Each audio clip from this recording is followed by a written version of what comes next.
Okay, so you want to buy a house, but you want to know exactly what type of red flags you need to watch out for. Well, this is the video for you. If you don't already know me, my name is Zach Satin. I'm a local realtor here in South Florida, providing you with the best info in the real estate game. And if you haven't already, go ahead and slam the subscribe button and hit that bell to get notified when I put out a new video every single week. So the very first red flag you want to watch out for when you're buying a house is to watch for any cracks in the foundation. This is really often overlooked because imagine you go and see a house, it's got a new roof, completely remodeled, granite countertops, whatever. It's a really nice house, really beautiful, new AC, new everything, but you forget to check the foundation, you put an offer on that house, and then you realize after inspection, oh, this house is like sinking.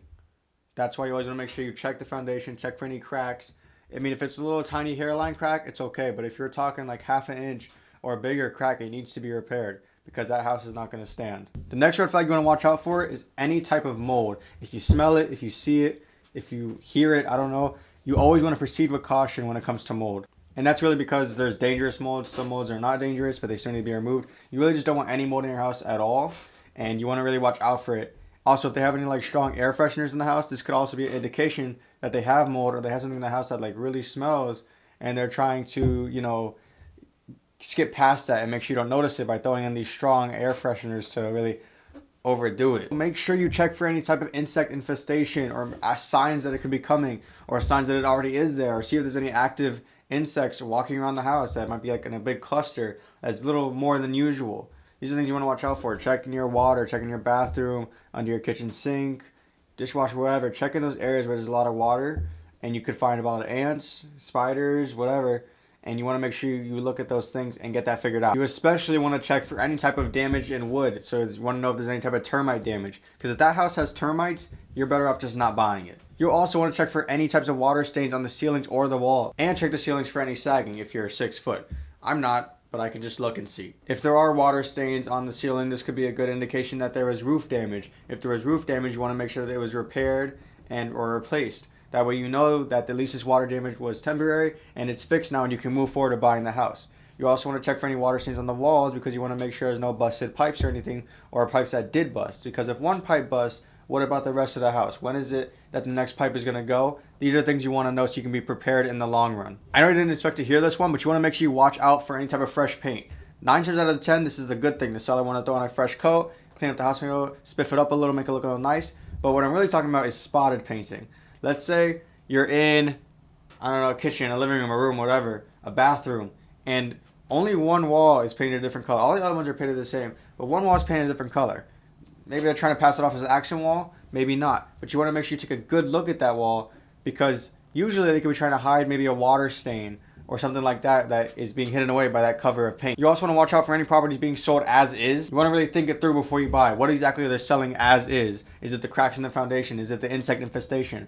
Is it whatever it could be? Is it a really old AC that's about to kick the fan? I mean, what could it be that they're making it sell it as is? Some people, they just say sell as is just to say sell as is for like miscellaneous stuff. But sometimes it's big things. You want to look around for that and see what exactly they're talking about. And nothing's really as is. Everything's always negotiable in real estate. If it seems like everybody in the neighborhood is selling their home, that might not be a good indication that you want to move there.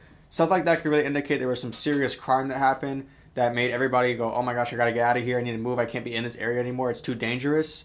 Or just something on that level has happened that everybody's just moving. Like there could be a possible new land development or a community coming through that's gonna bring too much noise, too much traffic, so they want to get out of there before that comes in and they want to go move somewhere else. That makes perfect sense.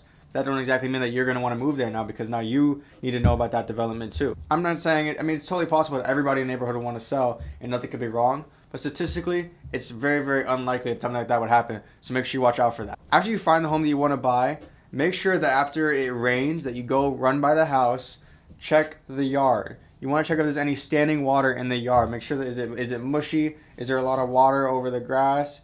How close is the water to the house? Because if there's a lot of standing water, it means that yard does not have good drainage. And if that standing water is close to the house, it means it's seeping into the foundation, which means it's breaking up the foundation sooner than need be. A big problem with a lot of your inspectors that I've noticed is that they kind of skip out on a lot of the attic problems. They miss a lot of attic problems, which, I mean, I don't blame them. As someone who's worked in attics before, especially here in Florida, it is really, really hot. So I don't blame them for finding a lot of problems. But still, you want to make sure you kind of force them to go check that stuff out, or make your realtor force them to go check that stuff out, because you never know if there could be bad ductwork, or if there's an air handler up there, could be a bad air handler, have problems, it could be leaking. Maybe they could see a roof leak happening that nobody knows about, but you can only see it up there right now because it's not going through the ceiling.